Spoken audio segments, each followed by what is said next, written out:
Yeah, man, this is the best time to start a cleaning business. You just got to go get the reps in, right?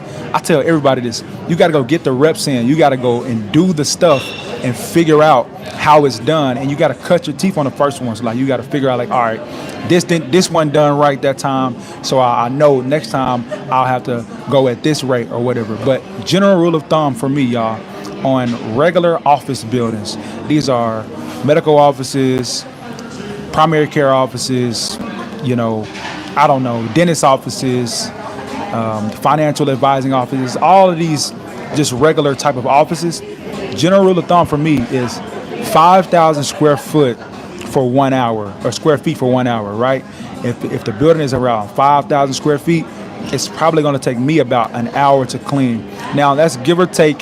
You got to think about the bathrooms. You got to think about what kind of flooring you got. You got to think about how much wiping down and what the specifications are in the contract. But y'all, if you start looking at it like that, it'll start to give you a good range or a good idea of what you should charge going forward. So the way I think about it, let me see what you got right here. True, you really have to mess up some bids. Yeah, I have overbidded and underbidded and took some losses.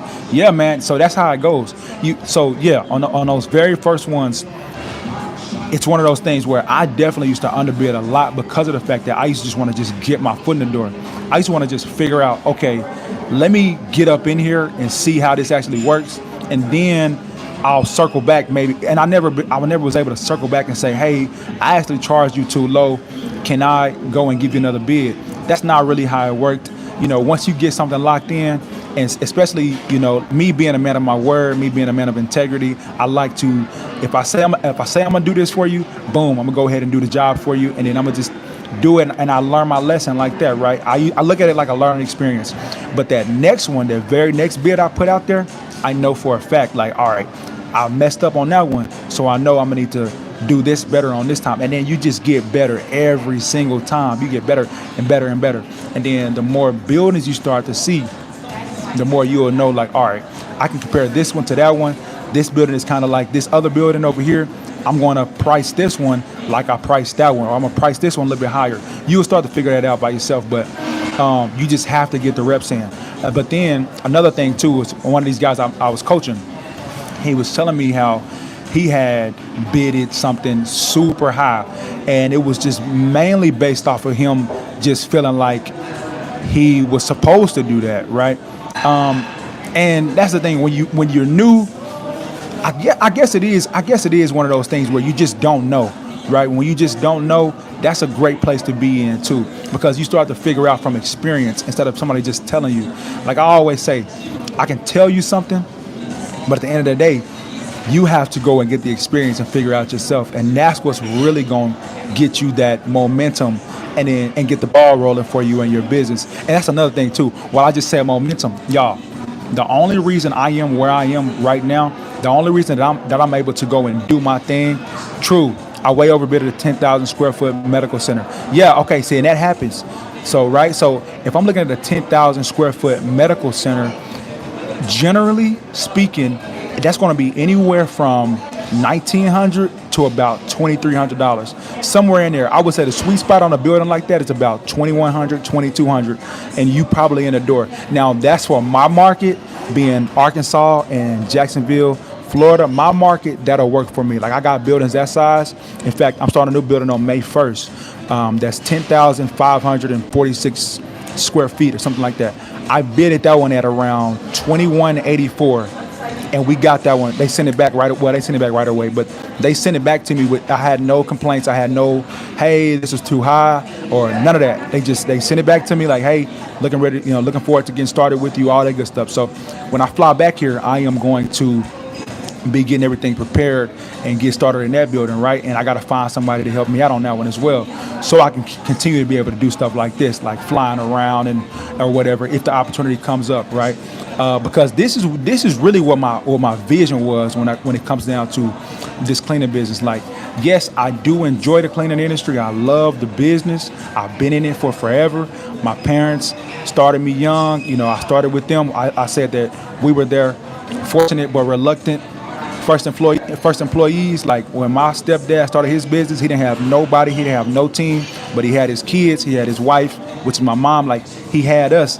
And then when he came to a point where he had too many buildings or he got overwhelmed, he literally would just pull us in there and tell us, all right, you pour the trash, you wipe these bathrooms down, you do this, you do that, you vacuum the floor, all that good stuff. And this happened over years of time. I learned the industry just like that. And he started with Jan Pro, and long story short, man, it really, really groomed me and got me to the point where I know this business. Like, I know what it takes. I know how to do it now. But I say all that to say, my dream and goal is to get to the point where I've built the business up to a point where I got people helping me and running the business for me.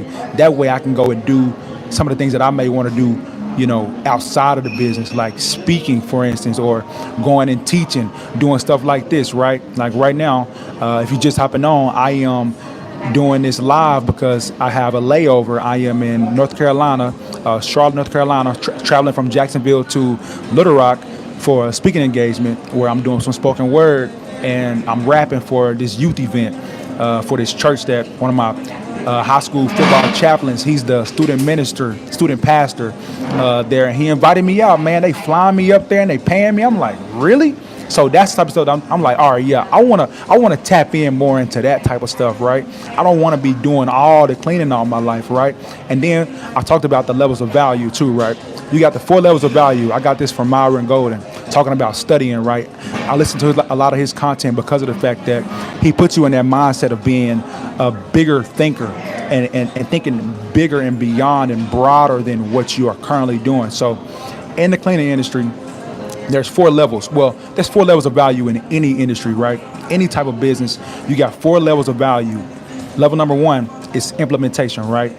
Implementation being the person that does the thing. That's the cleaner, that's the barber, that's the person that go and mow the grass, that's the cook. That's level 1, implementation, right? Level 2 is unification. That's management. That's the person who oversees the people that do the thing, right? That's the person who makes the schedules, who makes the calls, who do the management stuff, right? Make sure they got materials. It's that person. That's the role that I've stepped in my business right now, right? So I'm more so, I still get out there in the field as well, but I'm more so the person that's going around and managing my business, managing my people and my team, making sure everything is done correctly. And then, they called me back and told me they wanted to stay in the $2,200 to $1,800 range. Exactly. I mean, you get right in that middle sweet spot, you will be great, man. And I feel like that's going forward. And by the way, what market are you in? Because that sounds like something that is relatively similar to my market and a lot of other markets out here in this region. Now, if you're in New York or California or somewhere in the Pacific Northwest, then you might be having to charge maybe 10-20% more than that. But general rule of thumb, man, if you in that 10,000 square foot range, it's anywhere from $1,800 to $2,300 per month, and that'll have you in there good, depending on scope of work. But going back to the levels of value, 4 levels of value, right? I went through implementation, being the person that does the thing. That's the cleaner. That's the person that actually go out there and do the thing. Then you got unification, which is management. It's the person who delegates. It's the Tampa, Florida. Okay, I see you. So yeah, that's good, man. That right there, that's a good indicator that it's pretty much statewide, and Florida wise. So anywhere in this region, you good with that range right there. So and that goes from tier to tier, right? All throughout the scales. 5,000 square foot building, it's probably gonna be about half that, right? Probably gonna be somewhere around 900 to 1,000, 1,200, right? So keep that in mind. Anybody out there that might need some help on that, I got some templates set up for that as well, and that's kind of how I do it. I kind of teach just like that, right? Because a building like that might take you anywhere from 2 to 2.5 hours to get done. General rule of thumb for an office building, that's what it takes me. So let's get back to the levels of value, right? Level of value number 3 is communication, right? Communication. This being the person who communicates the ideas. They're the person who make the calls and say, this is the singers, the artists, this is the speakers. This is how people go out there and charge, several $1,000s for an hour of speaking, right? Because of the level of value that they are providing. That's what I'm doing right now, right? Me being on YouTube I am putting myself in a position where I am becoming a communicator, right? I'm communicating a message to move people. I'm becoming a messenger. What did I just say? I said something to my mama not too long ago. I said, I would like to be the messenger that influences the mindset for movement, right? That's what I like to do. I like to inspire. I like to show people that, like, you can do this as well, right?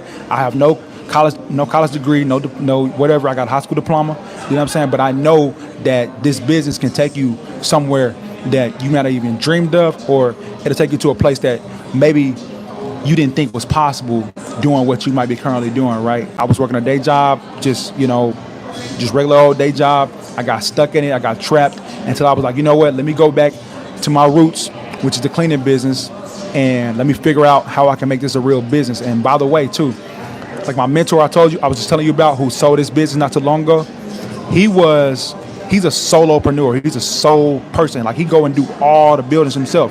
He got like 16 accounts or so, and pretty much sold his whole book of business to one of our colleagues, and now the colleague, I'm pretty sure, is now starting to get team and get all that running in my opinion, how it's supposed to be done, right? But I say all that to say, you can do this however you want to. And now when you're doing it like that, you're working on all levels of value, right?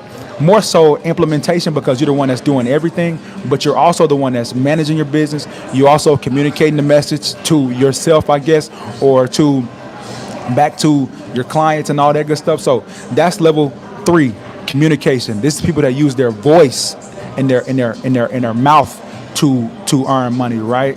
And then you got number 4, which is imagination. This is the people who use their mind and their money to earn more money. These are investors. These are people that just make stuff happen out of thin air, right? This is the people like at this point, like Bill Gates, Elon Musk, Jeff Bezos.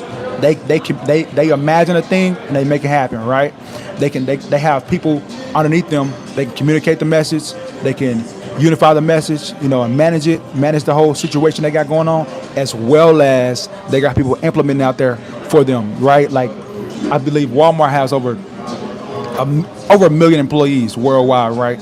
So that's a lot of implementers where they're earning all these profits and they're not having to do much, right? When Sam Walton, which is from Arkansas, Sam Walton, when he passed away, he was the richest man in the world, I believe, at that time. Well, when he passed, his children became number 1, 2, 3, and 4 richest people in the world after he passed away, because of the fact that all his wealth and inheritance went down to them. And so I say all that to say, he put them in a position where they were automatic communication level, right, or imagination level, right? And so anyway, that's what my goal and my dream is, y'all. Is to get to the point where, okay, I don't have to do all the cleaning no more, because I've built this up to a point where now I got people out there implementing for me and helping me out in my business, right? So anyway, any questions on that, by the way, y'all? I want this to be somewhat of a Q&A type of situation as well. I see we got some people on there. Thank you for liking this, by the way. If you get some value out of this, by the way, go ahead and hit that like button, and consider subscribing to the channel if you're not subscribed. And man, we're going to keep on rocking this content out for you. And by the way, if you're just not getting on here, I posed an idea that my guy Michael reached out to me not too long ago and asked me about, which was more so bringing people on and discussing just the cleaning business in general, and then getting people on here to talk about what may be working in their business, how their journey has been, and just ask questions and interview people who could possibly give some value to the audience and help people out that's trying to grow and learn this cleaning entrepreneurship, man. And so that being said, there is an idea that I'm posing or have came up with called Cleaning Business Conversations, right? Where we just talk about the cleaning business. A lot of this long form content has been doing really well on my page, on my channel. I can see that y'all are eating that up, and it's been going really well. I guess one of my highest videos, my best ranking videos, is the cleaning business supplies. I believe that one has like over, 5,200, like 5,300 views right now. as well as the conversation that I had with my guy Damien, one of my coaching students that I was coaching for a while, talking about basically just getting started, right? That one is about 37 minutes long, and it's just crossed 5,000 views because people are really, really enjoying this longer form content where we just kind of freestyling, we just flowing. A lot of my stuff is not necessarily scripted, but I do have an outline. Like right now, y'all, right now on a piece of paper, I have quite a few different little notes that I want to talk about.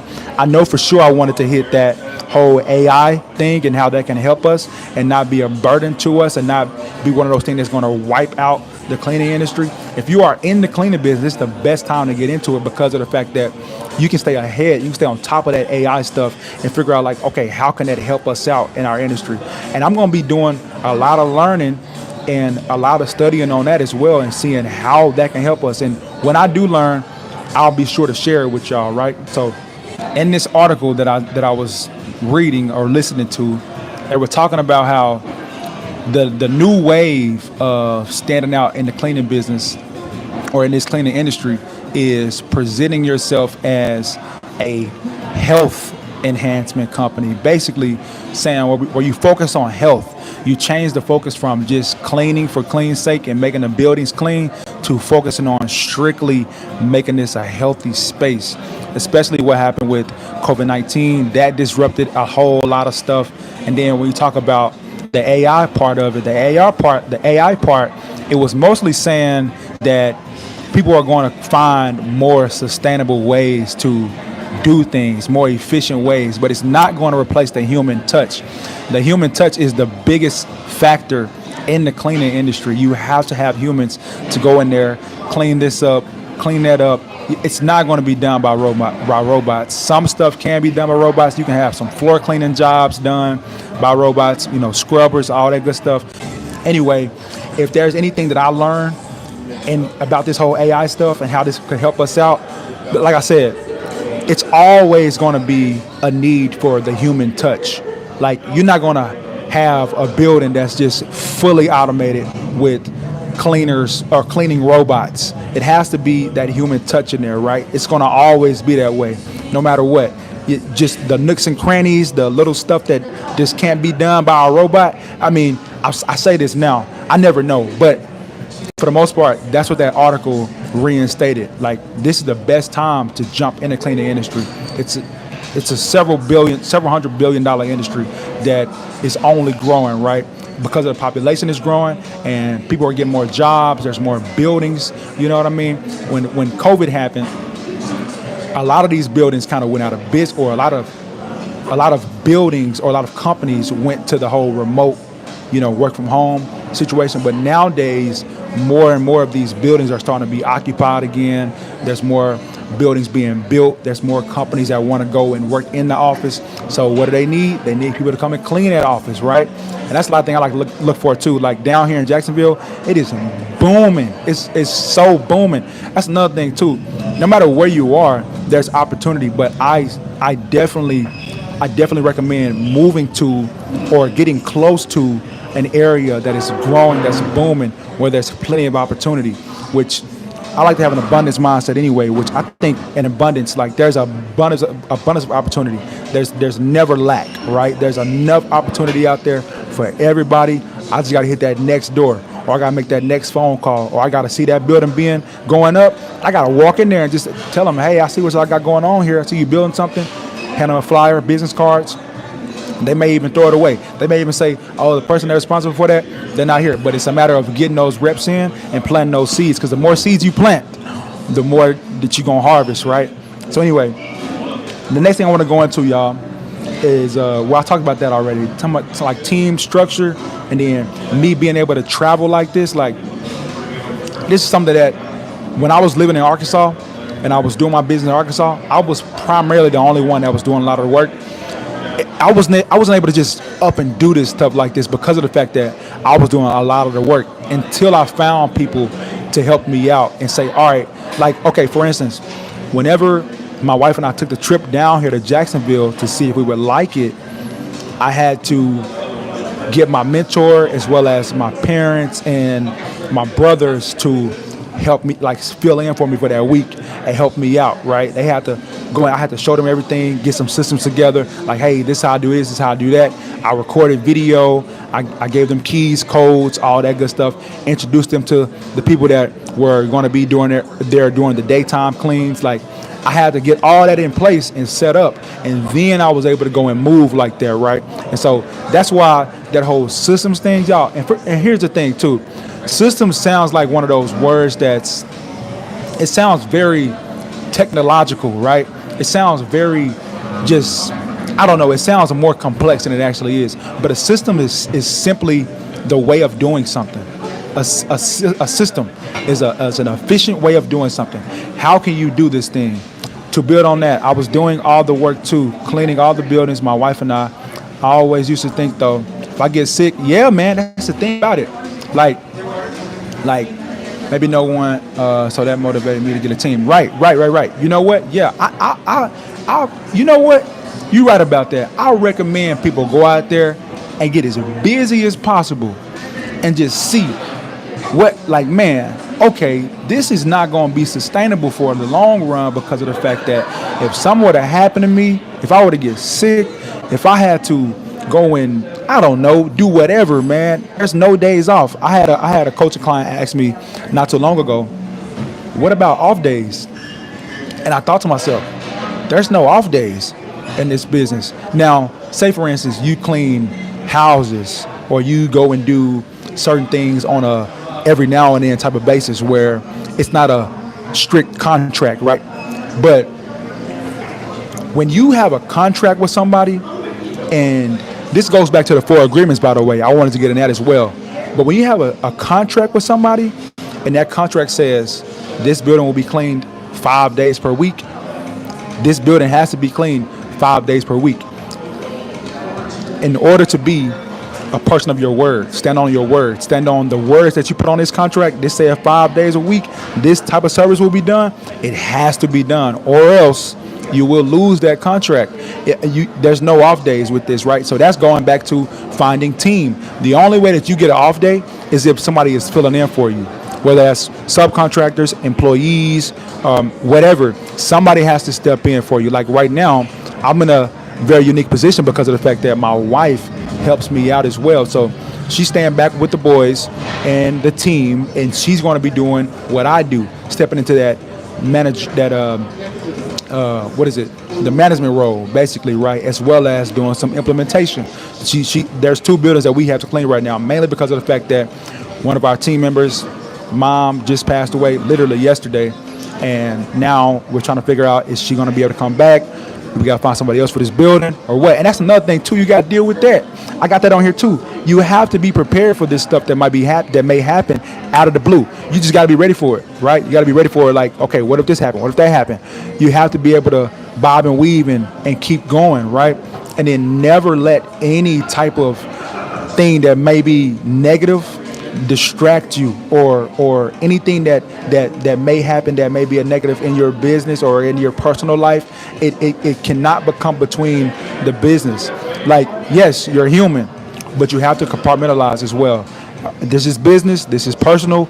No matter what, this business has to be done. That's one of the things I say to myself all the time, is like, regardless of what's going on, this work got to get done. It's going to get done, right? And that's what's going to get you through. And then it's tough in the beginning, but after a certain point, you cross this threshold where it's like it gets easier. It gets more simple. It's never an easy thing, but it's one of those things where it gets more and more simple for you, to where you go through this experience and you're like, okay, I'm going to just figure it out. I'm going to find somebody else, right? Now, one of the things that we did was, when we did the whole Indeed thing, we went on Indeed and we found people to help us out. I had a whole list of people who could be backups, right? I called several people and I just filled them out, right? Like, and we brought about 4 people on our team back when I did that video talking about this called Team Building Secrets, which I don't know why that video is not doing as well as it is. I don't know. It's a great deal though. It's packed full of wisdom and knowledge and everything that I went through. And so anyway, look that one up if you need to figure out that whole structure and how I did that. But I went and called several people, right? And I had so many people on a somewhat of a backup list. Like if something were to happen with these folks, I'm calling them next. So anyway, so that to say, as soon as this situation happened where the lady that's mom that mom ended up getting cancer, and very unfortunate situation where her mom ended up passing on yesterday. I immediately went to go call some people that I had. Well, I called one person actually who I knew for a fact, like, okay, this person was really interested and she could be good. Keep in mind, this was 4 months ago when I made all those phone calls, and I hadn't spoke to her in 4 months. But about a week and a half, 2 weeks ago, I called her and was like, hey, can we set up a meeting? Let's meet at Panera Bread over here on such and such, whatever. My wife and I went out there, asked her some questions, met with her, did the whole filling her out thing, like, see, okay, she's good, feel her vibe in person, she's good, I think we'll be a good fit. Got all the credentials and all that good stuff. And we went through the whole process of onboarding this person, and I cleaned with her for 4 or 5 days, and now she is off and running. She's filling in for me. Like, it done stop, right? And now you don't always get blessed like that with another great person automatically, but it's a matter of having somebody in line, right? Have the backup already in place. Like, they already in my mind, down a piece of paper. I got her phone number, her email, all good stuff, and we were ready to just plug and play, just fill on in. And the lady whose mom ended up getting that, situation where she ended up passing away, we've discussed, hey, there's other buildings that we possibly can bring you back on, and just take as long as you need. And if you want to come back on, we'd be glad to have you. But as of right now, y'all, I'm kind of just like, it's whatever, right? So anyway, I wanted to go back to that no off days thing. There's no off days, right? There's no off days in this business. True, always be hiring and having cleaners as backup and floaters. Yeah, man. Yeah, good point. Absolutely. So I'm gonna close with this. I didn't even hit all the points I wanted to hit.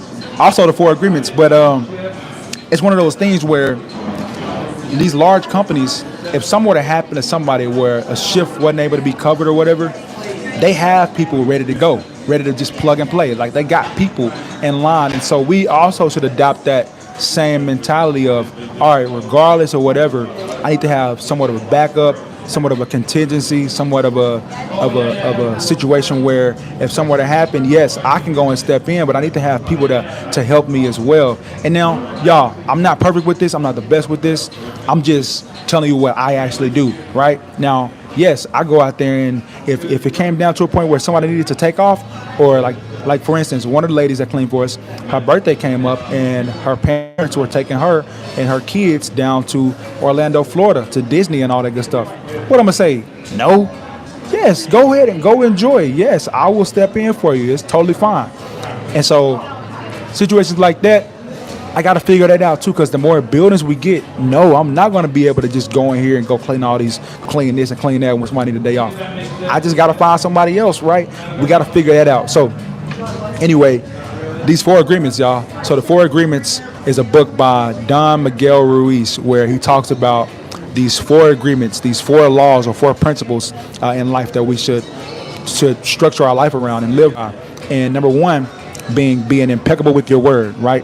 Be impeccable with your word. That's why I go back to that contract. Like, on your contracts, you have to be impeccable with your word. You have to be a person of your word. Like, if I give you my word, you got it. I got you. I give this person my word, or this company my word, and say, all right, we're going to clean this building for 5 days a week. No matter what, you have my word literally written on a contract.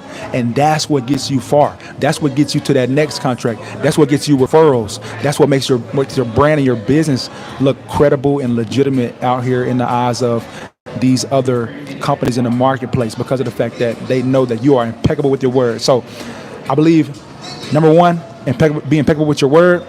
Number 2 is don't make assumptions. Get clear on everything, right? Get clear. Don't make assumptions. Number 3, don't take anything personal, right? Don't take things personal out there in life, right?